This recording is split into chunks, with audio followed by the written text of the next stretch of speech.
You know the words, help me out here. Oh, beautiful for spacious skies, for amber waves of grain. What happens when one of the most beloved voices in country music steps into the spotlight? Not for her chart-topping hits, but for a decision that shook her fan base to its core. Carrie Underwood, America's sweetheart and a symbol of grace in the music world, found herself at the center of a firestorm after agreeing to perform at a presidential inauguration. The backlash was immediate, the reactions polarizing, and the story? Well, it's far more complex than it seems. Was this a bold move for unity, or did it turn her into a target for outrage? Let's dive into the controversy that turned Carrie Underwood's name into a lightning rod for debate. Carrie Underwood is making you look like a bunch of sissy boys. I don't understand how you say you love your country at the same time as you normalize this convicted felon, which I can say now every day. Carrie Underwood has long been regarded as one of the most uncontroversial and universally loved figures in the entertainment industry. Rising to fame after winning American Idol in 2005, she quickly became a household name with her powerful voice, relatable charm, and heartfelt songs. Over the years, she built a reputation not only as a talented musician, but also as a role model known for her faith, philanthropy, and family-oriented lifestyle. Her career has been marked by remarkable success, including multiple Grammy Awards, platinum-selling albums, and a dedicated fan base that spans generations. Carrie's ability to connect with people through her music and maintain a clean, scandal-free public image made her a rare gem in the world of celebrity culture. This untouchable image, however, meant that any move perceived as controversial or divisive could quickly shift public opinion.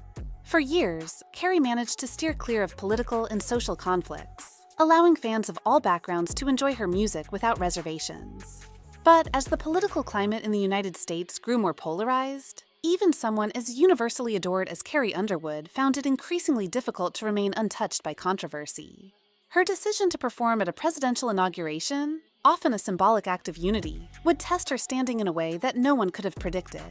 Country superstar Carrie Underwood has spent most of her career avoiding political talk, but she's set to perform at the upcoming inauguration. She said in a statement that she's doing it because the country must come together in the spirit of unity and look to the future. And lots of her fans aren't thrilled about it, but lots of her fans are. So let's put this in perspective here. What do y'all think? I personally hope we're moving beyond the era of politics where we want to cancel people's livelihoods because we don't like their politics. And whether it was the Dixie Chicks for criticizing George Bush, didn't agree with it then, and Carrie Underwood, if you have a problem, you register your complaint by not downloading her songs and not going to her shows. Right. But I also think from a business standpoint, it's not a bad decision for Carrie Underwood. 75 million people voted for Trump. Artists tend to skew left-leaning, so she's overnight going to become an icon of MAGA and the American right. She's probably going to make a lot of money off of it. So I get why she did it. The opportunity to perform at a presidential inauguration is one of the most prestigious invitations an artist can receive. It is a moment steeped in tradition, symbolism, and historical significance. When Carrie Underwood received the invitation to perform at the inauguration of the newly elected President of the United States, it was both a recognition of her status as a national treasure and a reflection of her universal appeal. The offer came at a time when the country was deeply divided, with tensions running high following a contentious election season. In such a climate, the decision to participate in an inaugural event carried weight far beyond the music itself. It was a statement, intentional or not, that could be interpreted in countless ways by fans, critics, and the media alike. For Carrie, the decision was not an easy one. Known for carefully avoiding partisan politics throughout her career, she had cultivated an image that transcended ideological boundaries. Her focus had always been on her music, her faith, and her connection with her audience. Accepting the invitation would thrust her into the national spotlight in a different and potentially controversial way. As the news of her invitation spread, speculation grew about whether she would accept, and if so, what message that decision might send. Fans debated the implications, with some seeing it as an honor and others expressing concern about potential political associations. For Carrie, the challenge was to navigate the situation in a way that honored her principles while acknowledging the significance of the moment. Her ultimate decision, whatever it might be, would inevitably become a defining chapter in her career, one that could solidify her legacy or complicate her carefully maintained image. Words, help me out here. Oh, beautiful for spacious skies, for amber waves of grain. It's country music. I think I'll tell you right now, I wouldn't do it, even though I You can't would not sing? No, I would not. I would not normalize him. And she says, I love our country. How do you love your country and support and normalize somebody who was a convicted felon who really wants to destroy the country, in my opinion? I don't understand how you say you love your country at the same time as you normalize this convicted felon, which I can say now every day. A lot of my family voted for Trump. They love the country and vote for him. I think that people make these decisions for a lot of reasons. Okay, fine. And I would not be the person to say don't do it, because I believe in free speech and everything about it. I personally would not do it. No one's asked me, but that's another story. I would love for you to do a roast at the Trump inauguration. Okay. Oh, no one else had any So there we are. As news of Carrie Underwood's acceptance to perform at the presidential inauguration spread, the backlash was swift and intense. Social media platforms erupted with opinions from fans, critics, and political commentators. What was meant to be a celebration of unity and artistry quickly became a battleground of conflicting ideologies and emotions.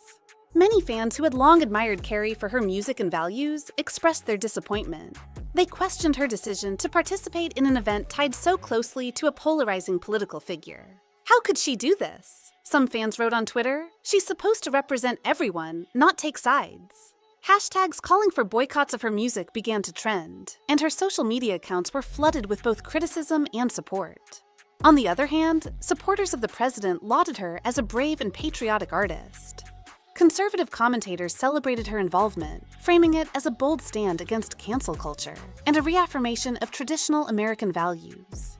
The polarized reactions only underscored the deep divisions within the country, turning her performance into a symbol of the very tension it sought to transcend.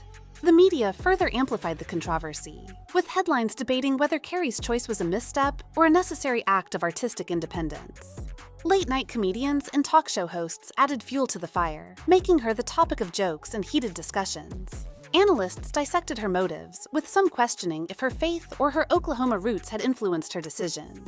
Behind the scenes, Carrie and her team were grappling with the fallout. Her publicist worked overtime to manage the narrative, issuing carefully worded statements emphasizing her nonpartisan intentions and the importance of unity through music. Despite these efforts, the damage was done. Longtime fans felt betrayed, while new supporters viewed her as a potential cultural warrior in their corner. The backlash not only tested Carrie's resilience, but also threatened to reshape her public image. What had once been seen as untouchable, her ability to stay above political frays, was now in question. For the first time in her career, Carrie was facing a storm that no chart-topping hit could instantly calm. I don't think I so. don't think so, but then you pushed her and she said, yeah, I guess I am. Well, I said to her, do you believe that women should make the same amount of money as men? Well, I guess I am a feminist. Yeah, and she said, I guess I am a feminist. So I think people feel pretty strongly about it. I think art is art, and you know, you have a right to perform where you want to perform. I agree with you, Joy. I can't sing a lick, but I certainly, and I have not been asked, but if I were asked, it would be a hard no. Well, they wouldn't ask me, so I have no. Right, yeah. They're not asking any of us. No, you know. Some are calling for her to be boycotted and canceled. John Rich weighed in, saying there are several top-tier country artists who support Trump, and I wish they'd finally have the balls to come forward and be counted. Ain't nothing outlaw about keeping your mouth shut to appease the record label. Carrie Underwood is making you look like a bunch of sissy boys. Amid the swirling backlash, a wave of support for Carrie Underwood began to emerge. Fans, fellow artists, and public figures rallied to defend her decision to perform at the inauguration, highlighting her commitment to music and unity rather than political endorsement. One of Carrie's staunchest defenders was her longtime friend and collaborator Brad Paisley, who took to social media to share his perspective. Carrie's heart has always been about bringing people together through her music, he wrote. She's not taking sides. She's doing what artists have always done, using her talent to inspire and heal.